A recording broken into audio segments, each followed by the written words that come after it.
Hello and welcome back. Sean here, Mountains Garage, on a wonderful sunny Wednesday afternoon.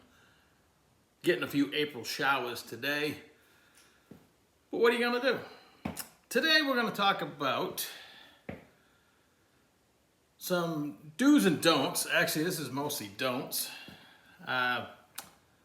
Everything I'm going to say is my opinion that I've formed over many decades, including almost 30 working for a municipality where all our vehicles typically had to go through an upfitter before they came to us, and that means some of the work and the materials used weren't up to par. They will disappoint and frustrate you down the road. Starting with what should be public enemy number one when it comes to wiring is the dreaded Scotch Loock. That's a brand, 3M, which is an excellent company. How and why they promoted and sold these? Well, I know why, because they're easy, and with most things easy, it's not good. If you're not familiar with this weapon, you take a perfectly good wiring harness or wire that's sealed to the elements, and you slip this open end over it. You stick the wire you want to attach on the other side, and you squeeze that blade, and it pierces the outside skin of the wire, making temporary contact and sending power to the wire you're hooking up. It's fast, it's garbage.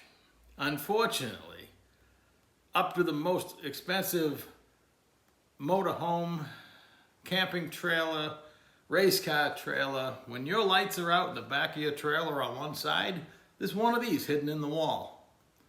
And now it's either completely sheared off the wire it pierced, or it turned green from corrosion and fell off.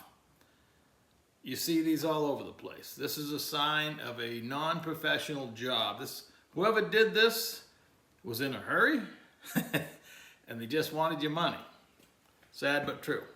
I don't know how 3M, which is a really reputable company, could get behind that. There's other versions of it. This is about as cheap as it comes. This comes with some poorly manufactured and cheap accessories you might buy, fog lights or something. They give you or even a cheaper version. You didn't think it was possible to get any cheaper than this piece of junk. You got this. Along the same vein, but at least this one is slightly better. You actually put the wires in here. You can't just pierce into a harness. It has some anti-corrosion compound in it, and you put 2 or 3 wires in it, and you squeeze it, and again, it pierces the side of the wire. You don't have to strip anything when you jam it in there. It does that for you, but it's better. If they built trailers out of this, it might last a few more years. It's an upgrade if you absolutely have to. Let's say you're in Elkhart, Indiana, in the middle of the night in a snowstorm picking up a trailer, and you don't have the right trailer plug in your truck, and you have to do something. This might get you home, and that's all it should be. Total junk. While we're on the subject of piercing wires, most test lights are pointy. That is not for jabbing into the side of a perfectly good wire. Wire is coated to protect you from the elements, to protect your wiring from the elements. As soon as you pierce that, I used to work with an individual, and that's what he did. Looking for an electrical problem, we'd spend a lot of time building a harness, and he'd be right under there piercing it, whether it's the factory harness or an accessory that might have been added.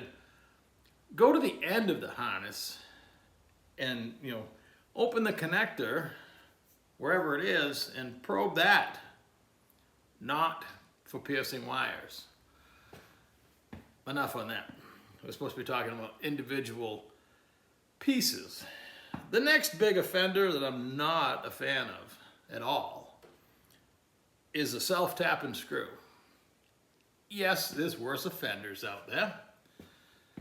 But I just don't like that sticking through the floor or whatever it's going to be used. It is typically really sloppy. If you tighten it up too much, the head usually shears off, depending on who made it. This one I can tell by the way the head's made. If it actually makes it through the sheet metal and doesn't go into something else because of its length, it'll probably fail. I've seen these a lot in a police car, whatever. There's a big tree with a bunch of radios and stuff, and whoever the upfitter was just ran these into the floor. Failure is going to happen. Now, no professional shop would do this. Once again, this is only done for speed. I'm not going to use something like that. If I was to use it, it would be temporary. Like if you're putting a quarter panel on, a lot of people use little small ones, and then you remove them after you start welding it on. Perfect for something like that. If you just want to use it to make a hole, you'd have to put a bigger screw in afterwards. I'm perfectly fine with, for some things, not the radio tree that I'm talking about, but that should have nuts and bolts, or a threaded piece of flat bar you put under the floorboard, you put a bolt through it. There's lots of better ways that look a lot more professional and are going to hold and allow you to take it back off. I understand some people don't want to chase nuts and washers, you know, say inside a transmission tunnel, although that'd be my choice over this, and it would not fail. I'm just not a fan of the self-tapper, but I am okay, again, if you're putting on a door panel or something like that, to drill a hole and use a screw like the factory did. That's okay. They didn't use this. So it's quick and dirty. There are worse things out there. Really not my favorite. I don't think the first two and the next one I'm going to talk about, if you take your whatever vehicle to a professional shop, chassis shop or whatever, they're not going to use this junk.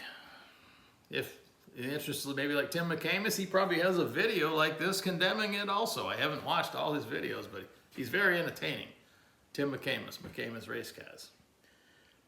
The last thing we'll talk about, at least for today, is this little rig or things like it. They make them that also hold a wire tie, but the concept is it has a sticky backing you peel off, and you stick this little clamp somewhere, and you're going to put your wiring harness through it, or you're going to attach a wire tie. So you're sticking it somewhere in a vehicle or wherever. And the reason why you're clamping it is because you don't want that wiring or whatever you're trying to move, a line, whatever, to fall down and rub on something. But now you've put all your faith into some sticky, and then once again 3M makes a lot of these. We used to have them in every flavor at the municipality, and they're just a failure waiting to happen. Typically you're not sticking it to bare metal. It's dirty or undercoated or something. There's a reason why the adhesion didn't really stick, but I don't think it would stick if I stuck it to this bench for very long. It's not the way to do it. It's also right back in the old vein, quick and dirty. Whoever did this didn't care about the outcome. They wanted it in your hands and be your problem and not theirs. So that, once again, no professional shop's going to do that. What you should do is, this is a cheap plastic, they call them P clamps because they kind of look like a P, but you know, I prefer the insulated clamps, mostly stainless steel. The steel clamps are going to fail eventually in my part of the country. I live in the Northeast. Once again, if you had to use a self-tapper through this, you could.